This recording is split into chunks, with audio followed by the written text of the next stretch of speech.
Hello, my name is Stephen Lieberman and welcome to the Artemis Defense Institute.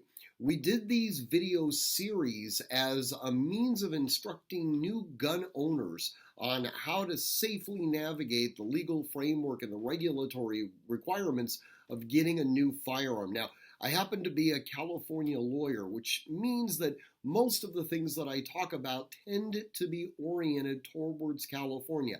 That being said, we're well aware of the fact that these videos are watched throughout the United States. And many of you that live outside of California have commented that, especially when it comes to the federal law, there are a lot of things that you didn't know.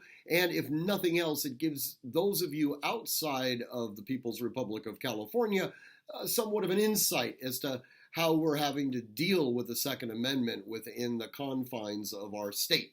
That being said, this video is going to focus in on buying a gun online.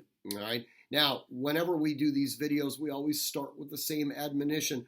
We are going to always treat all firearms as though they are loaded.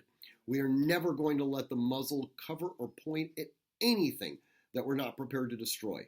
We're going to keep our fingers off the triggers unless our sights are on target and we made the decision to shoot. We're going to know our target and its environment. All right, that being said, let's get into this idea of buying a gun online, especially since the whole COVID pandemic. A lot of people have run to gun stores thinking, okay, I'm going to go buy that Mega Blaster 3000, only to find out that the Mega Blaster 3000 is no longer in stock because most of the firearms that are in that gun store have already been sold. And in fact, everything is on back order. So, like most people, they start looking online for the possibility of being able to order a firearm online. Now, first thing that you guys do need to know, unlike what a lot of people that are pro-gun control have suggested, you cannot buy a gun online like you're buying something from Amazon and have it shipped to your house. That is just factually inaccurate. It's completely illegal and it simply doesn't take place. If you are going to buy a gun online, the firearm is going to be shipped to an FFL, to a federal firearms licensee, to a gun store, okay? That is where you are going to complete the process of having the firearm transferred to you.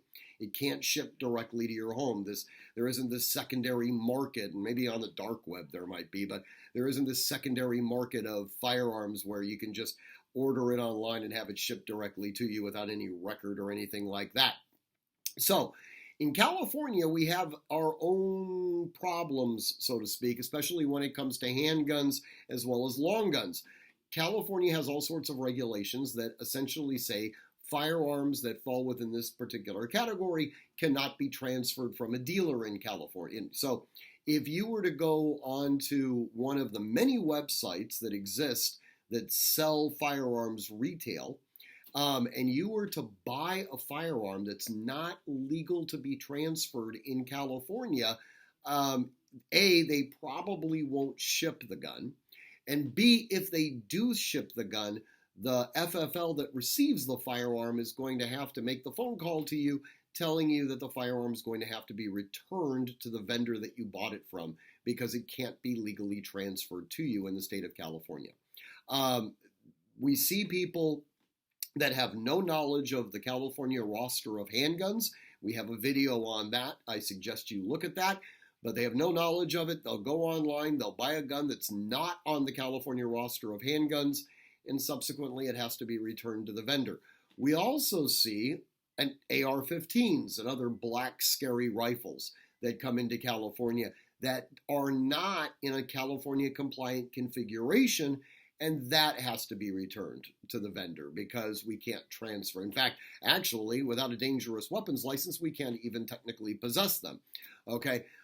There are other videos that we have in the series on rifles and, what constitutes an assault rifle and things like that.